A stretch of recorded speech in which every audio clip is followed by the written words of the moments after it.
Pinalakas po ng Land Transportation Office or LTO Region 1 ang pagpapatupad po ng batas laban sa iligal na paggamit ng blinkers, sirena at iba pang flashing devices sa mga sasakyan bilang bahagi po ng mas mahigpit na kampanya para sa kaligtasan sa kalsada.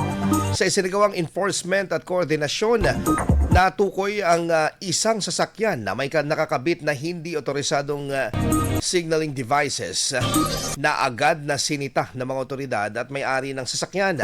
Sa halip na magresulta sa maigpit na parusa, voluntaryong isinuko ng may-ari ang naturang kagamitan para sa tamang disposisyon.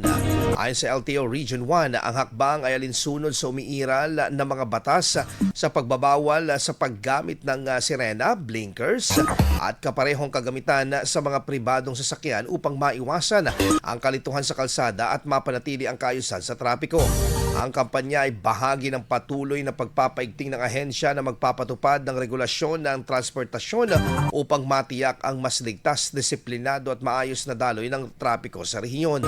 Tiniyak naman ng LTO na magpapatuloy ang mga operasyon laban sa mga lumalabag sa patakaran, kasabay ng panawagan sa mga motorista na sumunod sa batas at iwasan ang paggamit ng mga ipinagbabawal na kagamitan sa kanilang mga sasakyan.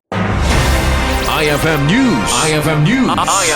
IFM News.